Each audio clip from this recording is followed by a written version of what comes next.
What 8S LiPo did you use in the Wi-Fi link video? I didn't use an 8S LiPo. I don't know what you're talking about. Are you talking about this thing? That's a 6S. It's not an 8S. It is a custom battery. It is the Sigma Rizzler. Sorry about my dirty fingernails. I know you're going to complain about that.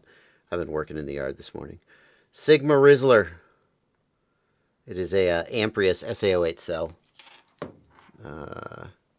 Yeah. How about that Wi-Fi link, huh? How about that Wi-Fi link? It's got a lot of potential. That system has a lot of potential. That system has not manifested its full potential, and it's definitely not ready for prime time. It is for experimentation. I will say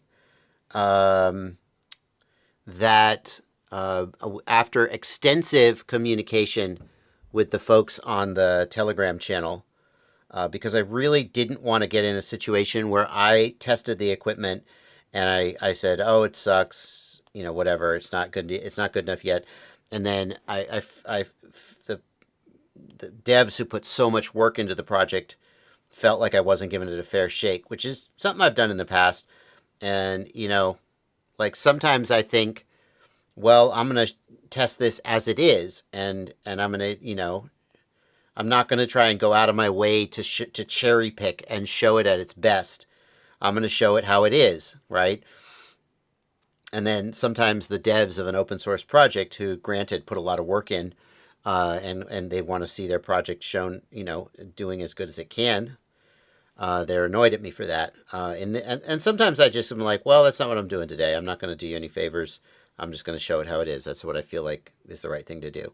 And sometimes, and I kind of did that with the very first Runcam video, the first Wi-Fi link and the Emacs Wyvern. I was like, well, let's just see how it is. I didn't go out of my way because I feel like the devs post a lot of very, very good performing videos. And I always am like, well, why doesn't it ever perform like that for me? If I was a customer who bought this and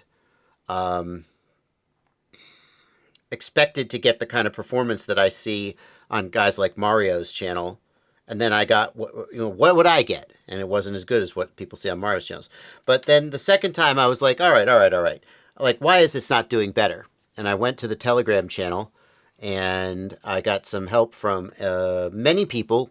Thank you to everybody who helped me out, if you're watching, including the dev of Ruby FPV, who is apparently Ruby FPV is just a one-man project. And I really tried to show the OpenIPC Ruby Wi-Fi link system at the best I could get out of it without, doing extreme things. And it just still, isn't that good. It's certainly not satisfying to use on a daily basis. But I will say this. I don't want to,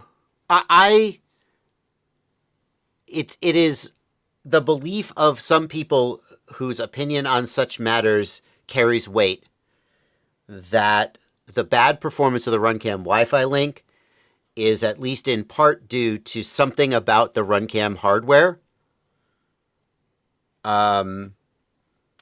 Because somebody looked at my video and saw the little graphs in the upper right-hand corner of the video, which had a whole bunch of noise on the channel, and it was like that on every channel that I tried.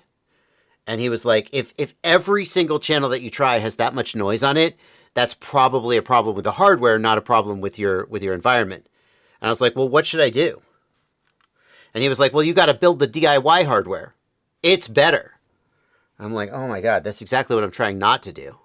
So the developer of Ruby FPV, his name is Petrus, I think. I apologize. I've emailed him back and forth, but I'm blank. I'm not going to get his name exactly right.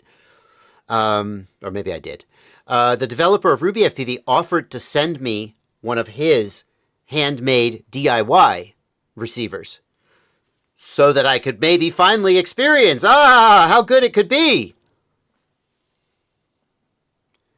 So, that's going to be great.